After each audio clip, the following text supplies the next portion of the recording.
Isang mapagpalang araw sa ating lahat, mga kapatid. Ako muli si Adrian Bernales ng Batch 3 at itong aking daily devotion. At ngayong araw ay pag-uusapan natin ay kung dangerous ba ang once saved, always save. At ang ating Bible verse ay mula sa John chapter 10, verse 27 to 29. Kung saan sinasabi dito ni Jesus, "My sheep hear my voice, and I know them, and they follow me, and I give unto them eternal life, and they shall never perish, neither shall any man pluck them out of my hand. My Father, which gave them me, is greater than all, and no man is able to pluck them out of my Father's hand." Ang ating Bible verse ngayong araw, mga kapatid, ay napakasarap sa ating puso dahil nalalaman natin na once na tayo ay tunay na iligtas ng Diyos, ay hindi niya tayo papakawalan. Pero mga kapatid, ay merong ilang mga nagsasabing na once saved, always saved. Ay para isa itong lisensya na para mamuhay ng makasalanan. Ito ay parang sinasabi na ano naman kung ako ay ligtas na, kahit anong gawin ko ngayon ay okay na. Kaya ito ang tanong dito ay, dangerous ba ang once saved, always saved?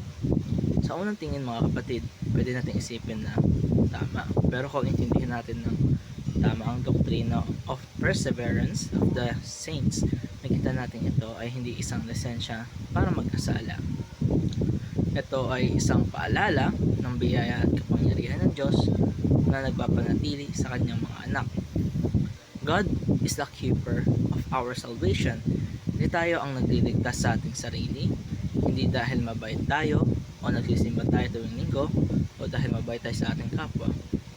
Ayon sa ating scripture ngayon, ang Diyos mismo ang nagbigay ng eternal life sa atin at walang sino man ang makagawa nito mula sa Kanya.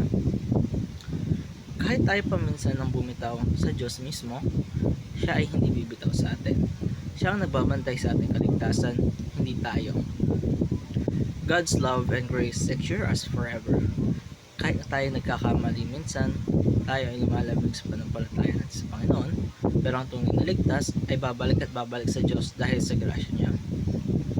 Ang pag-ibig ng Diyos ay hindi conditional. Hindi ito, mahal kita pag mabait ka lang, o pag-ibig ng Diyos ay matibay, buo at walang hangganan. Kaya kung tunay kang iniligtas na ng Diyos, hindi kanya hayaang tuluyang mawala sa Kanya. God preserves us so that we may persevere. Hindi natin kaya magpatuloy sa pananampalataya natin gamit lamang ang ating sariling lakas. Aminin man natin o hindi, mga kapatid, ay mahina tayo pagdating sa kasalanan. Pero buti na lang, ang Diyos ang nagpapalakas sa atin. Siya ang nagbibigay sa atin ng grace araw-araw para matuloy tayong sumunod sa Kanya, magtiwala at maniwala sa Kanya. Ang mismong perseverance natin ay pruweba ng Kanyang presensya sa buhay natin.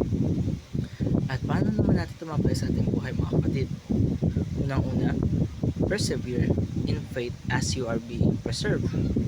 Kahit mahirap, kahit nakapagod, kahit may mga pagsubok tayo, ay lumaban tayo. Hindi tayo sumusuko, hindi dahil matatag tayo, kundi dahil ang Diyos ang sumasalo sa atin.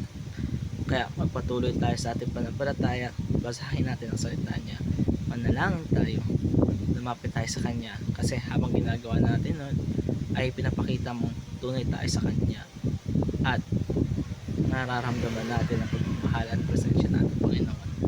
At ito lang yata po sa aking daily devotion. Maraming salamat sa panonood.